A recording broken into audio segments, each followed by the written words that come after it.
pandemic parties sparking serious concerns. This one in the middle of Manhattan near NYU, prompting a warning from the university after the school has already suspended 22 students. At the University of Rhode Island, a crowd packing the campus quad early Sunday morning. Students will face suspension from the university. We will send students home. At Northeastern, 11 freshmen dismissed, not even a month into school. Now the students and their parents out nearly $36,000 in tuition.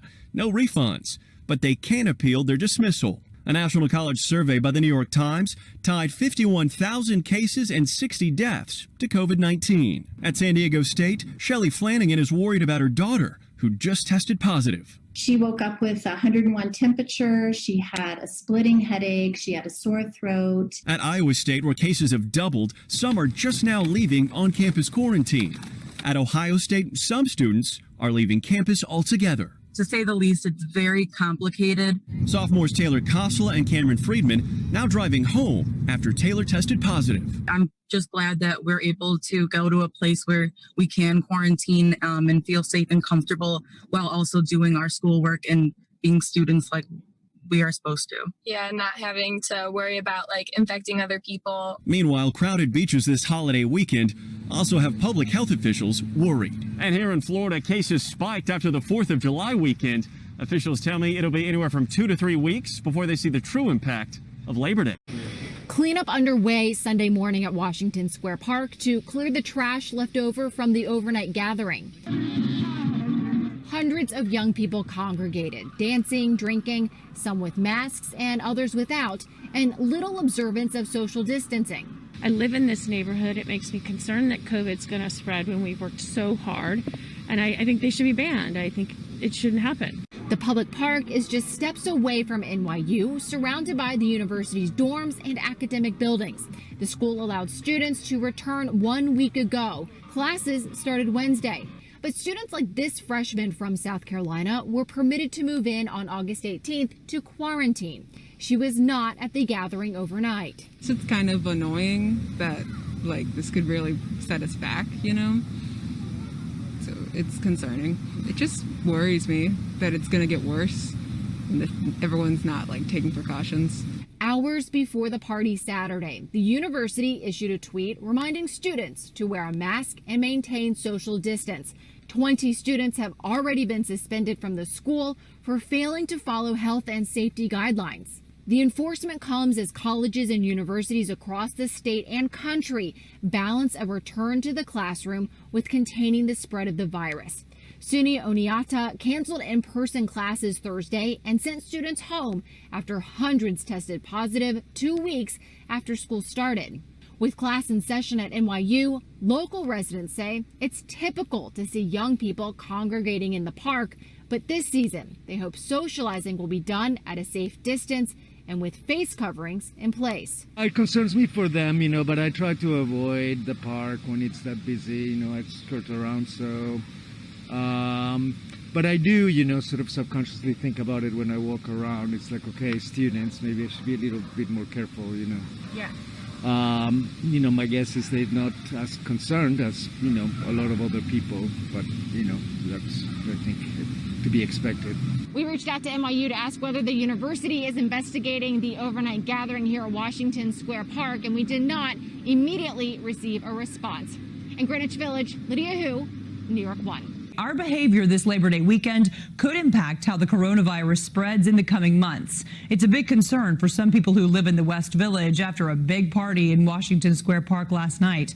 That's where we find CBS 2's Allie Bauman live tonight with the story. Allie. Well, Jessica, there are several dozen people in the park here right now listening to music, dancing, skateboarding, and most seem to be wearing masks and keeping their distance from one another. But that was a very different scene last night.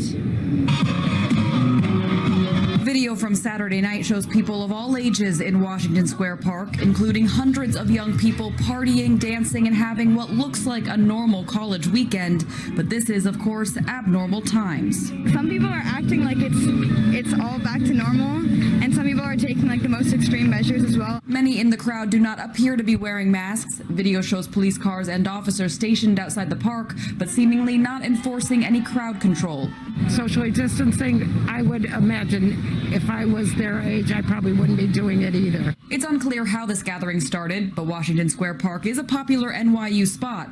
The university semester just began last week, and before last night, even more than 20 students have been suspended for disobeying social distancing rules. Very strict. They're suspending kids for like not wearing a mask outside and stuff. It's super crazy. In a statement, the university told us, "We've made it emphatically and repeatedly clear to our students that the safety and health rules we've put in place this year apply at all times, whether they're on campus or off campus in public parks such as Washington Square Park." Let's say another kid knows me, like he'd take a picture of me and send it to someone if I wasn't wearing a mask, he'd expose me kind of. Sunday, we saw social distancing ambassadors handing out masks in the park, as well as city park rangers. I think for the most part, people gather together with people they come with, so it might appear as if they're not social distancing, but I think they are, because I think they're in groups.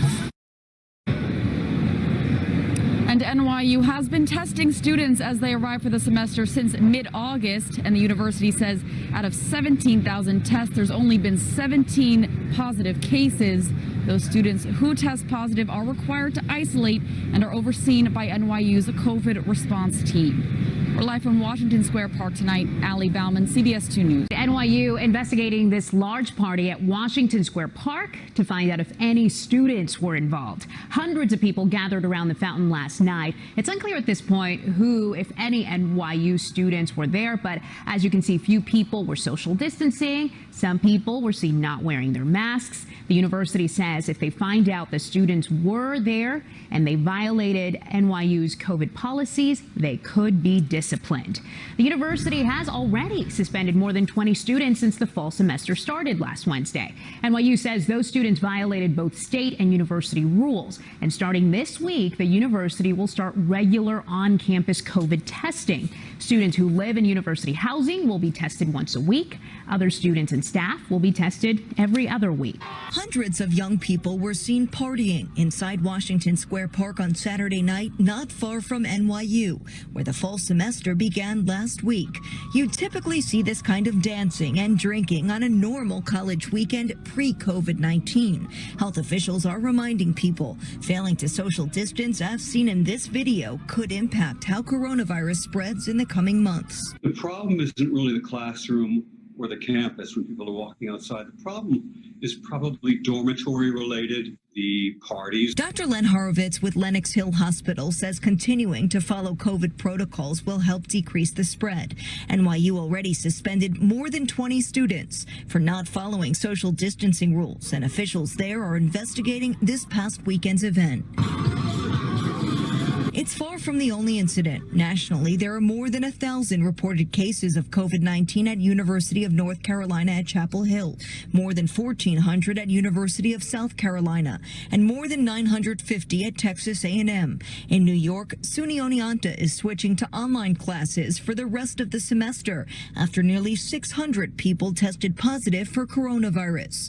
More than 70 students have tested positive at Fredonia. 64 SUNY campuses had been individually tracking COVID cases. And to make it easier, Governor Cuomo unveiled a new dashboard to keep track of all schools on one platform. I really don't dictate policy, but certainly the safest thing is remote learning in virtual classrooms. We really have to rely more on personal responsibility of these students. And that's really difficult when you're young and reckless. According to Davidson College's College Crisis Initiative tracker, 20% of about 3,000 colleges in the country are either primarily or fully in person this semester. Jody Goldberg, Fox 5 News. Well, this was the first weekend since students returned to NYU for the fall semester, and it was off to a troubled start. The university is now investigating a large crowd that gathered in Washington Square Park over the weekend. Before that, NYU had announced it had already suspended 20 students for health and safety violations. Eyewitness News reporter Kimberly Richardson has the details. I walked by the outskirts of it and could see the insanity, but did not want to go anywhere near that. Near this. A very large gathering Saturday night in Washington Square Park where some people were wearing masks, but many others weren't. It's something NYU is looking into and promises, quote, swift action if any students took part. That would violate the university's health and safety protocols when it comes to COVID-19. Samuel Wu was not there and finds his video upsetting. He's a freshman from LA, a hot spot, who took part in the mandatory 14-day quarantine when he first got to campus. We worked so hard to get here, and it's like, why are you putting all of us at stake? NYU has already suspended more than 20 students for breaking the rules. The school says it's made it, quote, emphatically and repeatedly clear the guidelines not only apply on campus, but off campus at places like Washington Square Park. It's for the best, like as long as people kind of understand that there are consequences for putting other people's lives in jeopardy. As of August 28, of the roughly 17,000 COVID-19 tests administered right here, only 17 were positive, but we'll get a much clearer picture of whether the virus has spread among students as phase 2 of testing starts this week. There's nowhere to make friends and go see people, so people come to a common outdoor space like this park, but it's tough to say. But it's an even tougher price to pay if students violate the rules. NYU says that could mean suspension for one semester or, in some cases, the entire year. Kimberly Richardson, Channel 7, Eyewitness News.